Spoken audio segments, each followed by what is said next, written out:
ইমাম মুয়াজ্জিনদের মধ্যে যারা আর্থিক টানাপোড়েনে রয়েছেন তাদেরকে প্রতি মাসে রাষ্ট্রীয় তহবিল থেকে একটি নির্দিষ্ট পরিমাণ সম্মানী ভাতা দেবার ব্যাপারে বিএনপির একটি পরিকল্পনা রয়েছে।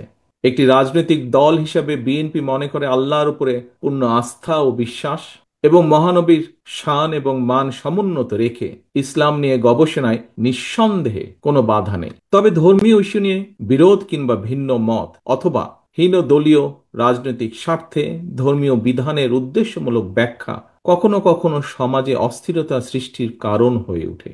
সম্মানিত উপস্থিতিবৃন্দ, এক্ষেত্রে ইসলামী মূল্যবোধে বিশ্বাসী একটি রাজনৈতিক দল হিসাবে বিএনপি মনে করে ইসলামের বিধিবিধান নিয়ে মতবিরোধ বা ভিন্নমত যাতে রাষ্ট্র এবং সমাজে ফিতনা সৃষ্টি কিংবা বিশ্বাসী সাধারণ মুসলমানদের মধ্যে অনৈক্যের সৃষ্টির কারণ না হয় এ বিষয়ে নিশ্চিত করতে নেতৃস্থানীয় ওলেমা মাশায়েখ ইমাম খতিবগণ যোগ্য উল্লেখযোগ্য ভূমিকা রাখতে পারেন।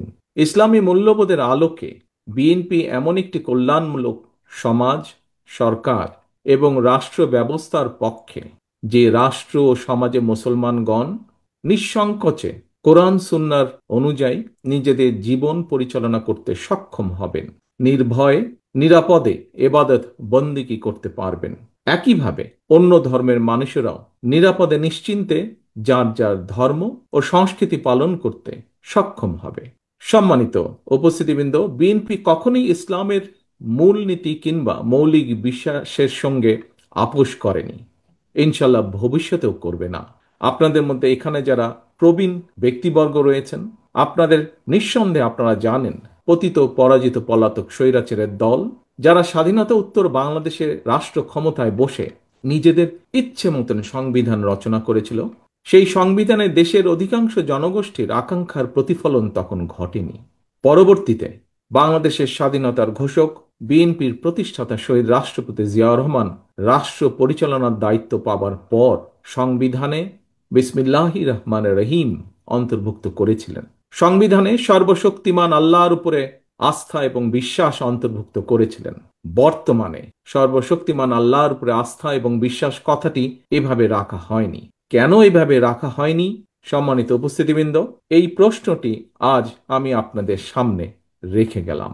বিএনপি বরাবরই ইসলাম এবং মুসলমানদের স্বার্থ বিরোধী যে কোনো অপতৎপরতার বিরুদ্ধে সোচ্চার।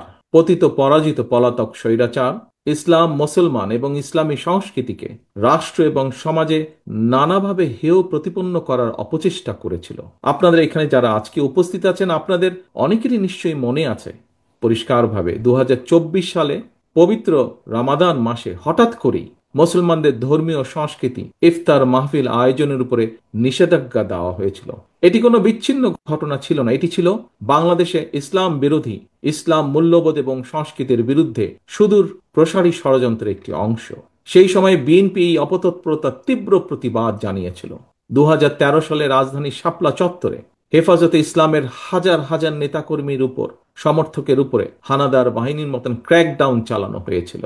গণহত্যার প্রতিবাদে এবং হেফাজতে ইসলামের সমর্থনে বিএনপি সারা দেশে 2 দিন হরতাল সহ বিভিন্ন কর্মসূচি পালন করেছিল। তখন যে কোনো পেশা কিংবা চাকরির ক্ষেত্রে সার্টিফিকেটের গুরুত্ব বিবেচনা করে কাওমি মাদ্রাসা শিক্ষার্থীদের সর্বোচ্চ ডিগ্রি দাওরে হাদিস অর্থাৎ তাকমিল সনদকে মাস্টার্স সমমানের স্বীকৃতি দেওয়ার উদ্যোগ 2006 সালে বেগম খালেদা জিয়ার সরকারের আমলেই নেওয়া হয়েছিল। সম্মানিত ইমাম এবং খতিবগণ, দেশে বর্তমানে কাওমি ও আলিয়া সরকারি, বেসরকারি কিংবা নিবন্ধিত বা অনিবন্ধিত সব মিলিয়ে বিভিন্ন পর্যায়ের 50,000-এরও বেশি মাদ্রাসা রয়েছে। এসব মাদ্রাসায় লক্ষ লক্ষ শিক্ষার্থী পড়াশোনা করছেন। দেশের সরকারি কিংবা বেসরকারি ব্যবস্থাপনায় সারা দেশে সব মিলিয়ে মসজিদের সংখ্যা প্রায় 3.5 লক্ষ বা তারও কিছু বেশি হতে পারে। এই মসজিদগুলোতে কম বেশি প্রায় 17 লক্ষ ইমাম, খতিব, মুয়াজ্জিন ধর্মীয় দায়িত্ব পালন করছেন। লক্ষ লক্ষ মসজিদ, মাদ্রাসা, ইমাম, মুয়াজ্জিন, মাদ্রাসা শিক্ষার্থীকে রাষ্ট্রীয় অগ্রগতিমূলক কার্যক্রমের বাইরে রেখে দেশে কখনোই টেকসই উন্নয়ন করা সম্ভব নয়। এবং এই বাস্তবতা থেকে বিএনপি আগামী দিনের কর্মসূচিতে এ ব্যাপারে সুনির্দিষ্ট কর্ম পরিকল্পনা গ্রহণ করেছে। সম্মিলিত ইমাম খতিব পরিষদের আজকের এই সম্মেলনে আপনারা আলেম ওলেমা ইমাম খতিব ও মুয়াজ্জিনদের স্বার্থ সংশ্লিষ্ট বেশ কয়েকটি দাবি উপস্থাপন করেছেন। আপনাদের উপস্থাপিত দাবিগুলোর বেশ কয়েকটি দাবি অগ্রাধিকার ভিত্তিতে পূরণ করার সব রকম সুযোগ রয়েছে বলে আমি মনে করি। আপনারা ইমাম খতিব মুয়াজ্জিনদের জন্য সার্ভিস রুল প্রণয়নের দাবি জানিয়েছেন। আপনাদের এই দাবিটি অত্যন্ত যৌক্তিক। অনেক মসজিদে মসজিদ কমিটির ইচ্ছা অনিচ্ছার উপরে ইমাম মুয়াজ্জিনের চাকরি নির্ভর করে। আমি মনে করি এটি হওয়া উচিত নয়, এটি হতে পারে না। এটিকে আমি ইমাম মুয়াজ্জিনদের বিরুদ্ধে অন্যায্য আচরণ বলে মনে করি। ইনশাল্লাহ আল্লাহর রহমতে বিএনপি রাষ্ট্র পরিচালনার সুযোগ পেলে সার্ভিস রুল প্রণয়নের ব্যাপারে অগ্রাধিকার ভিত্তিতে বাস্তবায়নের উদ্যোগ বিএনপি সরকার গ্রহণ করবে ইনশাল্লাহ। উপস্থাপিত অন্যান্য দাবিগুলো বাস্তবায়নের জন্য কার্যকর উদ্যোগ বিএনপি সরকার ইনশাআল্লাহ গ্রহণ করবে। বিএনপি মনে করে সমাজ সংস্কারকের ভূমিকায় বা ভূমিকা পালনকারী ইমাম খতিব মুয়াজ্জিনগণ যারা আর্থিকভাবে পিছিয়ে রয়েছেন তাদেরকে অবশ্যই প্রয়োজনীয় আর্থিক সহায়তা প্রদান রাষ্ট্রের দায়িত্ব।